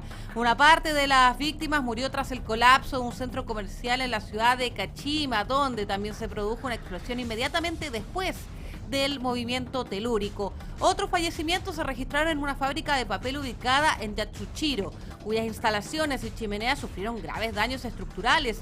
La primera ministra Sanae Takaichi anunció que el gobierno acelerará el envío de alimentos, agua potable, artículos de higiene y también vehículos eléctricos hacia las localidades más afectadas. Las autoridades aplican una estrategia de ayuda anticipada destinada a entregar suministros sin esperar solicitudes formales de los gobiernos locales, con el objetivo de responder más rápidamente a las necesidades de los damnificados. Japón también mantiene vigilancia ante la posibilidad de nuevas réplicas, mientras equipos especializados están revisando edificios, carreteras y servicios básicos para determinar cuándo será seguro permitir el retorno de los evacuados.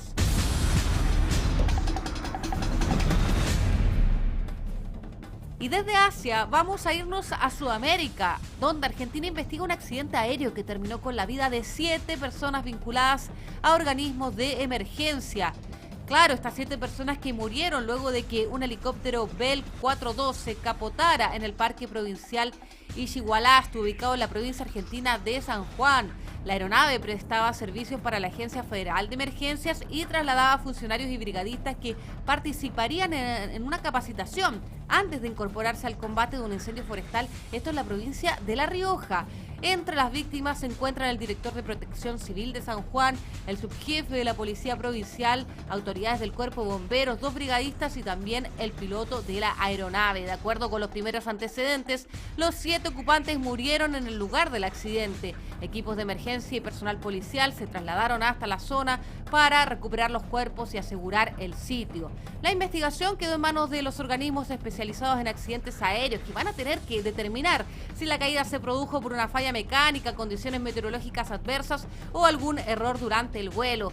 El gobierno de San Juan expresó sus condolencias a las familias y ya decretó medidas de duelo en reconocimiento a los funcionarios que perdieron la vida mientras se preparaban para colaborar en una emergencia forestal.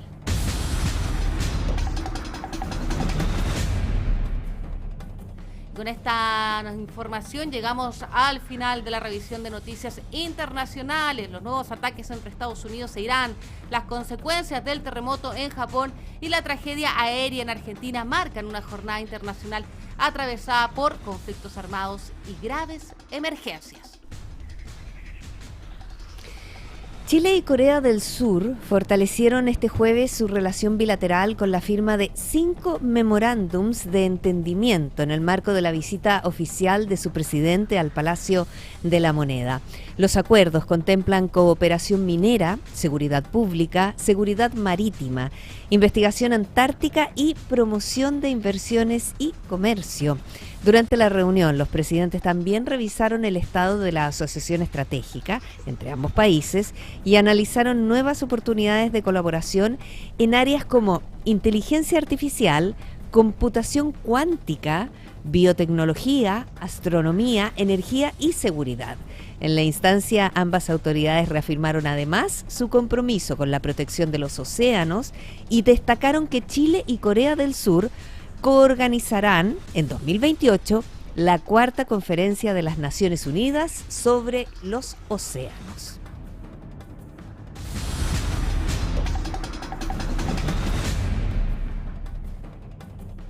Revisamos informaciones del deporte. Alejandro Tavilo ya conoce a su próximo desafío en el ATP 500 de Washington.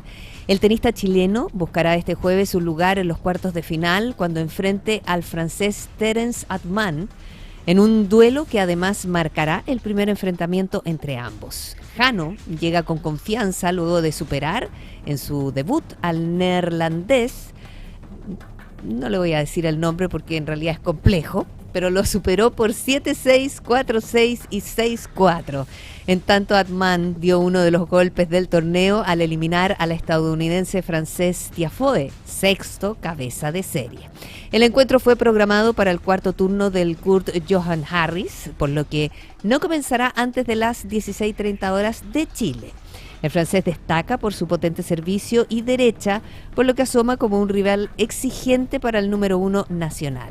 Si consigue avanzar, Tabilo se instalará entre los 8 mejores del certamen y enfrentará en cuartos de final al vencedor del duelo entre el francés Hugo Humbert y el estadounidense Ben Shelton.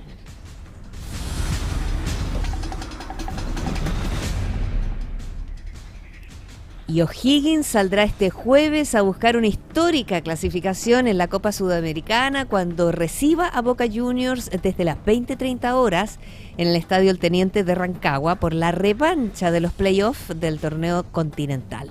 El conjunto celeste necesita revertir la derrota por 1-0 sufrida en la Bombonera. Un triunfo por 2 o más goles le dará el paso directo a los octavos de final, mientras que una victoria por la mínima llevará la definición a los lanzamientos penales. El equipo dirigido por Lucas Bovaglio llega tras caer ante Deportes Concepción por el campeonato nacional, aunque en ese compromiso utilizó una formación mixta pensando en este decisivo encuentro. Por su parte, Boca Juniors también viene de una derrota en el torneo argentino y no contará con el chileno Carlos Palacio, quien sigue lesionado. Williams Alarcón, en tanto, aparecería como alternativa en la banca del conjunto Ceneice.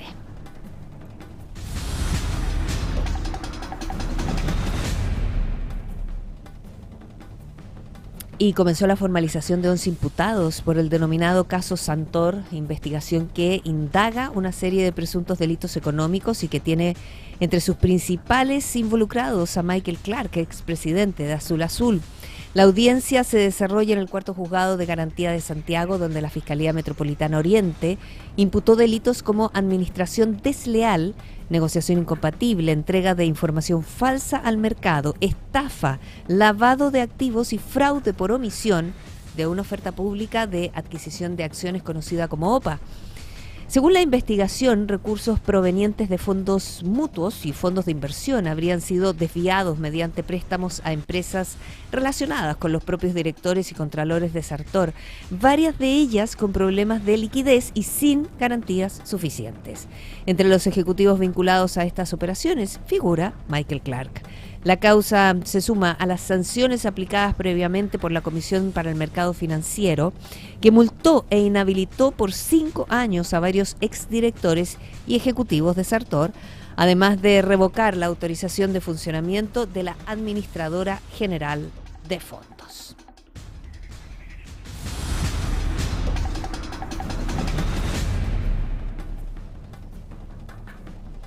Los invito ahora a revisar nuestra portada de la edición digital, que usted sabe, la encuentra en puranoticia.cl. Esta edición digital que está en formato PDF y que usted puede bajar sin ningún problema desde nuestra página web, sin necesidad de suscripción ni pago alguno. ¿Cuáles son las informaciones que trae esta edición en digital de este día jueves? La denuncia de carteles empresariales en el transporte público del Gran Valparaíso, radiografía de un sistema en profunda crisis. También la región de Valparaíso bajo alerta temprana preventiva. Las autoridades despliegan plan ante la llegada de un nuevo sistema frontal. El Tribunal Constitucional da 3 días a la oposición para subsanar cuestiones formales de 2 de sus 3 requerimientos contra la mega reforma. Por otra parte, lo veíamos aquí en Pura Noticia APM con nuestra unidad móvil, el peligro inminente en Miraflores Alto. Poste a punto de colapsar amenaza a familias tras intensas lluvias en Viña del Mar, sumando a las lluvias que caerán a partir de mañana en la madrugada. Y también la situación que viven los vecinos de Laguna Verde, esa situación gravísima, es detallada con las complejidades que enfrentan tras los sistemas frontales y nuevamente con la suma de los nuevos sistemas frontales que llegarán en las próximas horas.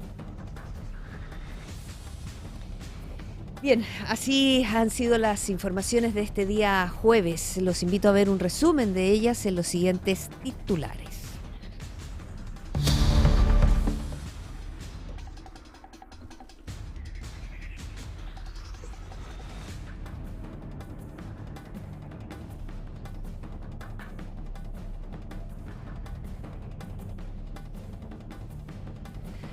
Región refuerza prevención ante el nuevo sistema frontal. La delegación presidencial y Senapred activaron sus dispositivos preventivos.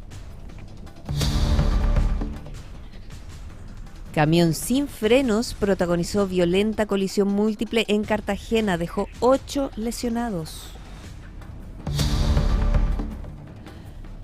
Seremi de Transporte explica la falta de buses en las calles del Gran Valparaíso y apunta a la nueva licitación como solución a la crisis. Pese al déficit de conductores en el Gran Valparaíso, Sense no impartirá cursos para obtener la licencia A3 durante el 2026. La situación es gravísima.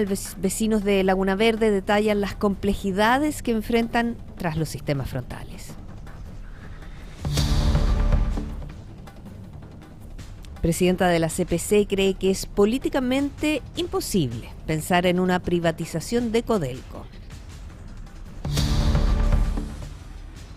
Por su parte, Fontaine reitera que no está en los planes privatizar Codelco y afirma que el objetivo es que la estatal recupere su liderazgo. El municipio de Viña del Mar destaca la estrategia de seguridad con casi 1.000 detenidos y 65.000 patrullajes, durante el primer semestre.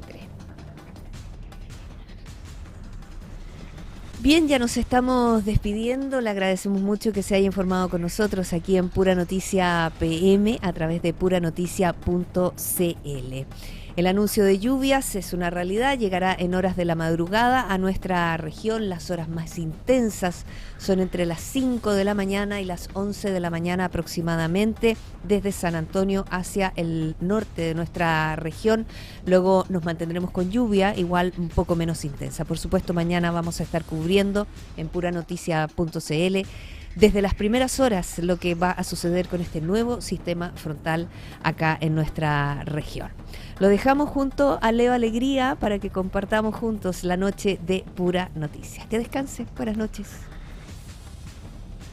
Puranoticia.cl presentó Pura Noticia PM. Fueron las noticias.